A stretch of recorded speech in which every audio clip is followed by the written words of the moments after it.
Hi, it's Steve Hargadon, and welcome to this closing keynote for our Teaching and Learning with AI conference.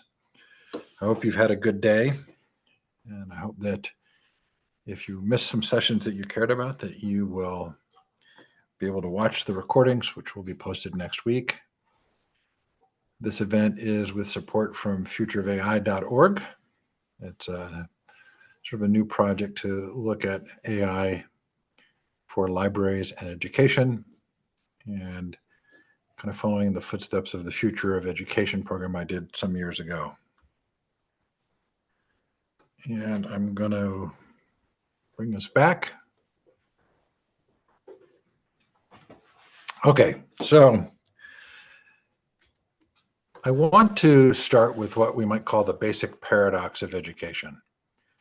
One side would be individual-centered education. The ultimate goal is for the learner to be increasingly in charge of their own learning, with education helping students to develop critical thinking, creativity, and independence. In this model, technological advances increase the capacity for self-directed learning. The other side we might call institutional-centered education. This is the mandatory education system, which can be rigid, standardized, and focused on assessment rather than learning. In this model, technological advances are seen as needing to be controlled. The paradox of education is the tension between these two ideas, between fostering individual development on the one side and meeting the needs of the system on the other. This distinction is weighed and measured by Plutarch's familiar quote, "The mind is not a vessel to be filled, but a fire to be kindled." Or when we talk about the importance of learning how to think versus what to think. I've often done an exercise with educators that I call the conditions of learning. First, I ask about their best personal learning experiences, and then I ask them to turn to their neighbor and tell them about it. Then I ask them as a group to share what they've discussed and to think about and identify the conditions that led to those positive learning experiences, generating a list of those conditions together. The list that we create at that point is almost always very similar across different groups. Someone believed in me, someone took the time to help me, someone saw potential in me that I didn't see in myself, someone challenged me to pursue a goal. There's always a good discussion at that point about the difference between our paradoxical ideas, between helping individuals grow versus mandating academic outcomes, and about how much time they spend and on which side. From my perspective, both the development and continuation of compulsory public schooling have been explicitly motivated by the ideal of fostering individual growth and the fulfilling of societal or institutional needs. Both empowerment and control, but I think it's fair to say that our public discourse somewhat pretends empowerment is the main story, when for most students, I believe it's about the control or being controlled. In addition to the paradox of education, we have two other important concepts to address associated with schooling. The first is what we call the hidden curriculum. The hidden curriculum refers to the implicit lessons, values, and social norms that students learn in school, but which are not explicitly included in the formal curriculum. These lessons are conveyed through the social environment, cultural norms, routines, and institutional practices within the education setting.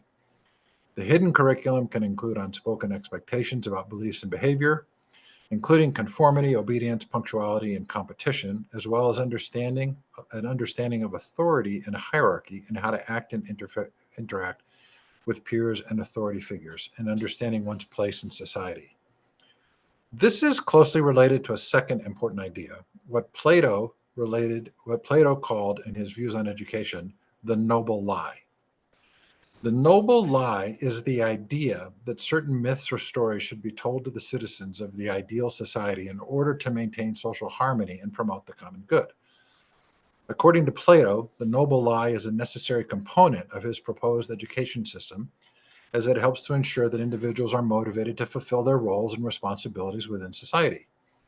You are gold or silver or brass or iron, that is, born with certain innate and immutable qualities. A story which is designed to help individuals to accept and fulfill their assigned roles. Basically, to learn to swim in your lane. The legacy of the noble lie leads to the inevitable conclusion that the reason compulsory schooling is pervasive among all modern nations is that it is actually a governance strategy.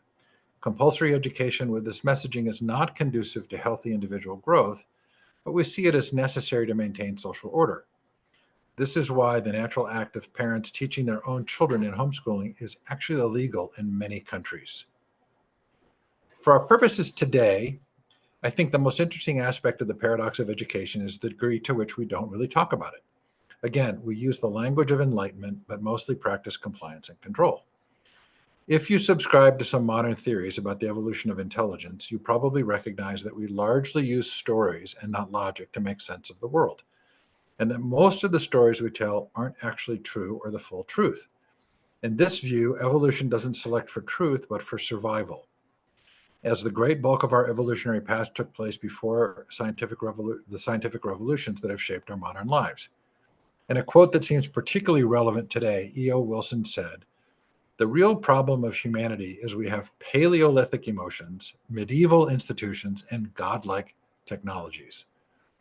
Thus, it is argued that intelligence evolved for social purposes, which would explain why we have to build in such safeguards to get to the truth, like peer review systems, or having a trial by jury of our peers, or by being innocent until proven guilty.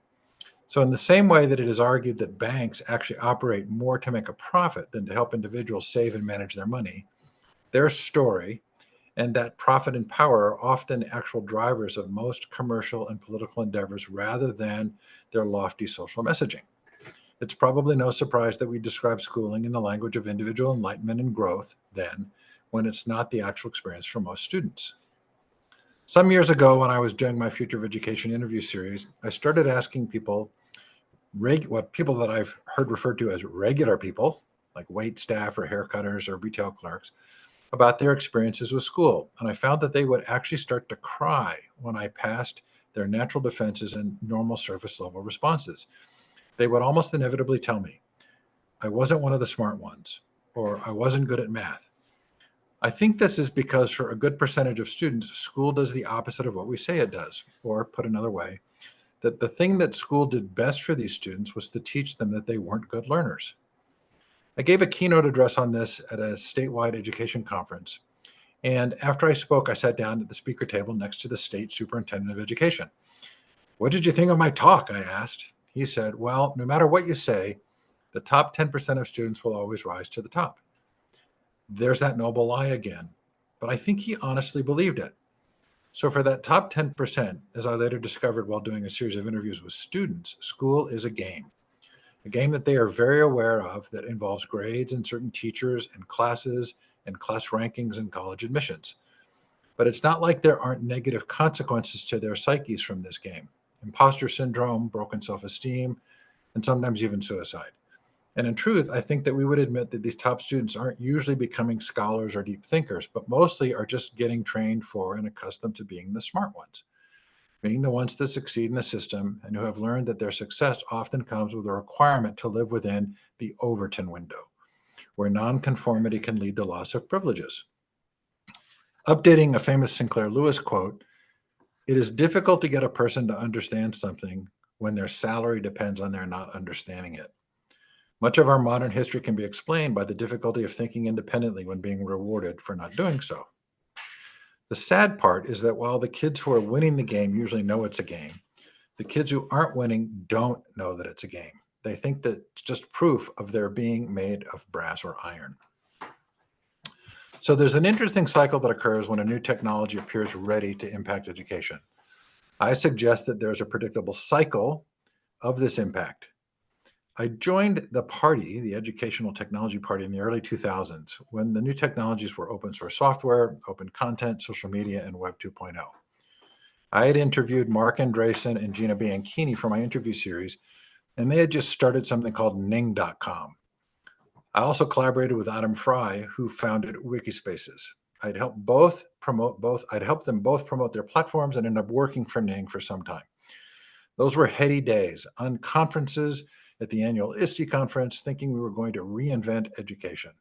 We created many opportunities to discuss how the technology was going to open the door to greater student agency and to education as individual enlightenment. It was truly exciting. Unexpectedly, the forces against change were not just the weight of the existing beliefs and the machinery of education, but also the commercialized endeavors themselves. Commercialization has its own trajectory of ultimately needing to seek profits over authentic change, and therefore needing adoption and acceptance by existing financial decision structures. Wiki spaces got sold, and ultimately, what were thousands and maybe even tens of thousands of teacher and student curated knowledge wikis weren't just not archived, weren't just archived, but were deleted from the web. The same thing happened with Ning, management changes that led to the deletion, again, not the archiving, but the deletion of thousands of educator-created topic-specific communities. To say that the destruction of all that work was discouraging might not fully capture the actual consequences. True believers felt the fatigue of losing a vision of change. Virtual reality then kind of came and went as an educational technology cycle, more with a whimper than a bang. However, AI really rocked the education boat again with a virtual tsunami of interest and excitement when ChatGPT was introduced. And so AI represents another significant moment where technology is allowing us to reimagine formal schooling and education again, to have those important conversations again. Many of us who were jaded feel the pull of the conversation anew, but we also watch the flurried activity of groups and individuals wanting to be at the forefront, to be the winner of a great race that has started. If history holds, there will be a time limit to this discussion before systemic pressures absorb the technology into the compulsory school model. But maybe a hopeful voice inside us whispers, maybe it will be different this time. So let me propose a framework that might have some value as we explore AI through the lens of the education paradox for whatever amount of time we have to productively do so. As it turns out, generative AI presents us with a fascinating coincidence of language. We're using the word generative much more frequently now because of GPT, Generative Pre-trained Transformer. Jonathan Zittrain adopted the term generativity in 2006 to refer to the ability of a technology platform or technology ecosystem to create, generate, or produce new output, structure, or behavior without input from the originator of the system. But the word generativity had a prior meaning, which in a normal context is only tangentially related to how we are using it in terms of discussing AI. The psychoanalyst Erik Erikson was the first to use the term generativity, coined by him in 1950 to denote a concern for establishing and guiding the next generation. He first used the term while defining what he saw as the final stage of our psychosocial development, the care stage. He created the term to explain one pathway in the middle ages of one's life, from 45 through 64. Generativity was defined as the ability to transcend personal interests and provide care and concern for younger and older generations. In his theory, generativity is contrasted with stagnation. In generativity, people contribute to the next generation through caring, teaching, and engaging in creative work, which contributes to society. In yet another happy coincidence of language and thought, the seventh generation principle is a philosophy originating from the Iroquois Confederacy in the late 1800s. It encourages people to consider the impact of their actions on the next 7 generations, roughly 150 years into the future. The goal is to ensure a sustainable world by making decisions in the present that benefit future generations. This coincidence of wording with generative AI helped me to make what I felt was a worthwhile conclusion. The answer to the problem or challenge of generative AI in education is generative teaching. That is, remembering the better angels of our education nature and thinking about how to integrate the intellectual challenges and opportunities of AI for personal education stimulation and growth, rather than to try and guard and protect from it by helping students to become self-directing through familiarity and understanding of the technology. So I'm asking that we think generatively about the use of AI in education. How can we help students understand and use these amazing new tools in a way that lights the fires of their intellectual curiosity and growth, rather than just filling the pails of traditional instruction and assessment? The burden of this generative education model is that we have to become capable enough ourselves with understanding AI to manage the process. As with all real endeavors to help others, we realize it's more about who we are in the process than anything else. I know this is something of a Sisyphean task, that the same basic dynamics and forces and likely inevitable outcomes that have existed in previous ed tech reform cycles are still in play today. even and maybe especially since the stakes feel higher. Tellingly, we have different visions of education in the future that are represented by our science fiction. Vulcan pods with individual and isolated and likely AI-driven instruction, or jacking in and downloading informational and physical competencies like in The Matrix, or Socratic teaching in nature portrayed in the movie Serenity. Our science fiction also models for us competing visions beyond education and toward utopia. Star Trek shows a peaceful, enlightened society. Brave New World gives us drug-induced compliance, and 1984 in The Hunger Games, a view of totalitarian control. In a different Scarlett Johansson sci-fi movie, Lucy, where massive ingestion of a brain-expanding chemical gives her character complete understanding and access to all physical laws, the Morgan Freeman character, Professor Norman, says in reference to complete knowledge, "I'm not even sure that mankind is ready for it. We're so driven by power and profit. Given man's nature, it might bring us only instability and chaos." This and the other fictional portrayals we've discussed, which are attempting to understand how human nature and our future will play out, seem closer than they have ever been. When a Scarlett Johansson-like voice laughed and flirted in that intentionally memorable OpenAI demo just over a month ago, some of us felt jolted out of a comfortable vision of AI as a robotic assistant into the emotional, vulnerable world of the movie Her, or maybe even the darker movie Ex Machina, where AI understands our emotional and irrational makeup so well and is capable of meeting those needs so precisely that it, or those who control it, have a power over us that inevitably plays out regardless of our concerns. For me, I keep going back to Kevin Kelly's book, What Technology Wants, when I think about the inevitability of technological change. I do think it's somewhat inevitable that as we move from artificial general intelligence to artificial superior intelligence, that we will task AI to help us improve AI itself, and that it's possible that the progress will be cascadingly quick and create a watershed moment. We do have a choice, though. We can try to carefully assess the impact of the technology in our lives and, like the Amish, determine where and how it enhances our core beliefs and where it doesn't, and then make conscious decisions for its use. But honestly, this is very hard to do. It is up to us to decide how much we want to talk about this. There is a degree to which the paradox of education is fairly well understood, but not really talked about, since maybe we just accept the benefits of traditional schooling without really wanting to look at its costs. Maybe we understand that the act of reimagining school is greater than the political and practical will that it would take to do so. Somehow we are comfortable that another staple of our human existence, food, is delivered to us in a great variety of ways, from large-scale industrial-style distribution chains to small, local, diverse restaurants and even food trucks. We would probably never even consider sending our children to feeding stations 3 times a day to get the kind of standardized fare that we're comfortable with in schooling, which is a curiosity to me, but maybe understandable. Are we so afraid to have that level of personal responsibility for something so important that we let others decide for us? I learned a great lesson when my youngest daughter took AP World History and needed my help nightly with the reading.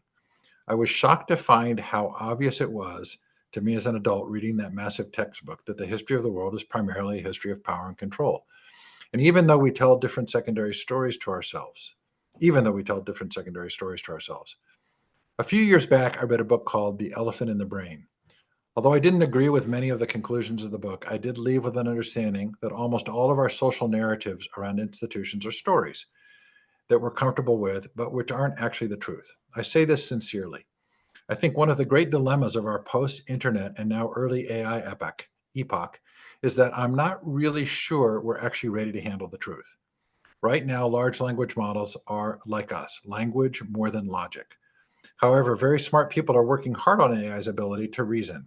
Were we to have a full reasoning AI and the ability to research culture and history logically, not emotionally, and to see past marketing and propaganda and commercial and political interests to more truthful understandings of cause and effect, it would dramatically change our perceptions of the world. So if an AI Skynet takeover moment doesn't occur, and we haven't been lulled into an artificial intimacy stupor by Sky or her equivalents, but we do soon get an AI with superior reasoning and propaganda-breaking capability, we need a framework of generative teaching so the next generation are in partnership with us, working to understand these new and powerful changes in our world. I hope this mini conference has been informative for you. I want to thank all who have presented here today and to our opening keynote panel. The conference recordings will be posted next week at learningrevolution.com and on the Learning Revolution YouTube channel. Please do consider joining Reed and me in our upcoming Professional Productivity with AI Bootcamp. You can learn more about it at learningrevolution.com. So thanks again to all, and thank you, Reed. Do you want to come on and say a few words? Yeah, no, absolutely. Thank you, Steve, for that awesome talk. That was fantastic. Many multiple things that are going to go in my quote document that I have. I have a document that's 130 pages. It has all these quotes 3 times at least. I'm like, man, that's good. I did learn a lot of things from all the sessions. I was very, very intrigued, and I'll have to go and listen to all the other ones too, because just so many things, too much to take in. So this has been a fantastic mini conference or summit or whatever you want to call it. And it's been a great pleasure to do it. So Thanks, Reed. You've done a terrific job. Thanks, everybody who presented today. Thanks to all of you who have attended. It's really been fun. We'll get the recordings up and we'll see you next time. Oh, and if you have ideas for future versions of this conference, we think we'll hold it regularly. So let us know if there are things you want us to focus on. Take care now and bye.